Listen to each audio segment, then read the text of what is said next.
રાજકોટમાં લોકમેળાને લઈને તૈયારીઓનો ધમધમાટ તેજ। રાજકોટમાં સાતમ આઠમનો લોકમેળો યોજાશે। ફાઉન્ડેશન બનાવ્યા વગર જ યાંત્રિક રાઇડ્સ લગાવવાનું શરૂ।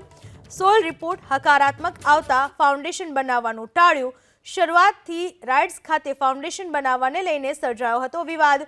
24 થી 28મી ઓગસ્ટ સુધી યોજાશે લોકમેળો। સૌરાષ્ટ્રભરમાંથી 15 લાખથી વધુ લોકો લોકમેળામાં ઉમટશે। રાઇડ્સ નાખનારાઓ માટે કડક નિયમો બનાવવામાં આવ્યા છે। 4 દિવસ પછી એટલે કે 24 થી 28 ઓગસ્ટ સુધી લોકમેળો યોજાશે।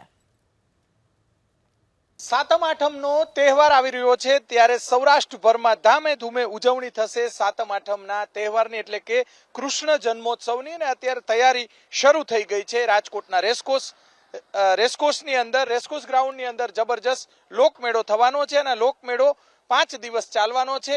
લોકમેળો ને લઈને અલગ અલગ તૈયારીઓ છે તે હાથ ધરવામાં આવી છે। જે લોકમેળામાં 15 લાખ કરતા વધારે લોકો ઉપસ્થિત રહેશે અને અલગ અલગ ટીઆરપી ગેમ ઝોન અગ્નિકાંડ બાદ અલગ અલગ એસઓપી પણ જિલ્લા કલેક્ટર સહિતના અધિકારીઓ છે તેમના દ્વારા જાહેર કરવામાં આવી છે। વિરેન્દ્રસિંહ ગોહિલ આપણી સાથે છે, આપણે એમની સાથે વાત કરીશું જેમને મોટા ભાગની રાઇડના પ્લોટ ખરીદી કર્યા છે। વિરેન્દ્રસિંહ, એસઓપી ની પાલન ક્યાંક થતું નથી, શું કારણ? હાજી, એસઓપી નું પાલન તો થઈ જ રહ્યું છે, હજી શરૂઆત થઈ છે।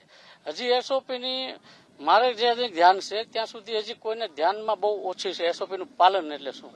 મને ખબર છે કે એસઓપી નું પાલન ક્યાંથી ચાલુ થાય છે, સોઇલ રિપોર્ટ થી એસઓપી નું પાલન ચાલુ થાય છે। તો મેં એસઓપી માં સોઇલ રિપોર્ટ કરાવ્યો, એની પછી એનડીટી રિપોર્ટ થાય છે। તો આજે એનડીટી રિપોર્ટ થાય, એની રિપોર્ટ થયા સીધું પછી આ જે રાઇડ ઊભી થાય છે એનો પ્લાન જે છે એ રાઇડનો પ્લાન આખો નકશો બનશે કે આ નકશા પ્રમાણે રાઇડ છે। આ 50 ફૂટની રાઇડ છે તો આમાં 55 ફૂટ છે તો નહીં ચાલે, અમે 50 કીધી તો 50 જ હોવી જોઈએ માપે। એટલે પછી રાઇડ ઊભી થાય પછી રાઇડ ચાલુ થાય કે આની અંદર કયા સ્પેરપાર્ટ કોઈ નબળા છે, કોઈ એંગલ નબળી છે, કોઈ આવું છે તો પણ આ નહીં ચલાવ્યા કોઈ। એટલે એ બધું કીધા રિપોર્ટ લીધા પછી અમારે સીધું સીપી સાહેબમાં અમારે લાયસન્સ લેવાનું છે। એટલે આ લાસ્ટમાં અમારે સીપી સાહેબનું લાયસન્સ આવશે આ રિપોર્ટ બધા દીધા પછી। ખાસ કરીને ટીઆરપી ગેમ ઝોન અગ્નિકાંડ થયો પછી સરકારે નિયમો પણ કડક બનાવ્યા અને આપણે સ્વાભાવિક છે ફોલો કરવા જોઈએ।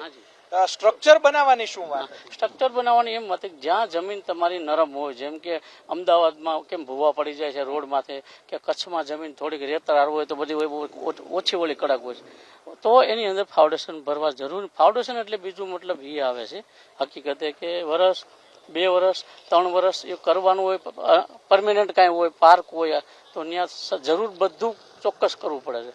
આ તો 5 દિવસમાં તો પૂરું થઈ જવાનું છે। અને અહીંયા રેસકોર્સમાં તો લગભગ શાસ્ત્રી મેદાન કે રેસકોર્સ વર્ષોથી મેળા ભરાય છે, કોઈ ત્યાં અહીંયા એ બનાવ નથી બન્યો કે કોઈ રાઈડ ઝૂકી, કોઈ આ થયું। અને અહીંયા અત્યારે રિપોર્ટ કરાવ્યો તો પણ જમીન કડક જ છે, એટલે આની અંદર કરવાની જરૂર નથી।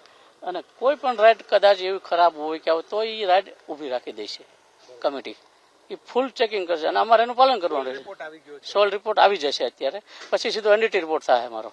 એટલે સોઇલ રિપોર્ટ તો ઓકે જ આવશે જે જમીન મુજબ અમારું એટલું મેં પહેલા કીધું જમીનમાં સંકળાયેલું છે બાંધકામમાં, તો એની અંદર જમીન કડક હોય તો બિલ્ડિંગ ઉપર ઊભું કરવું હોય તો કેટલી જમીન ઓલી જ હોય એ દર વર્ષે કાંઈ હોય બિલ્ડિંગ બાંધી હોય તો મ્યુનિસિપાલિટીમાં રિપોર્ટ દેતા જ હોય છે અમે, અને એ પછી ઉપરથી બિલ્ડિંગ બાંધવાનું અમને હોય। ચોક્કસ તડામાર તૈયારીઓ છે પરંતુ સરકારની ગાઈડલાઈન છે તેનું પાલન કરવામાં આવી રહ્યું છે તેવી વાત જે મેળાના સંચાલક છે, જે રાઇડના સંચાલક છે તેમના દ્વારા કહેવામાં આવ્યું છે। કોઈ અનિચ્છનીય બનાવ ન બને તે માટે જે અલગ અલગ એસઓપી સરકાર છે તેમના દ્વારા જાહેર કરવામાં આવી છે।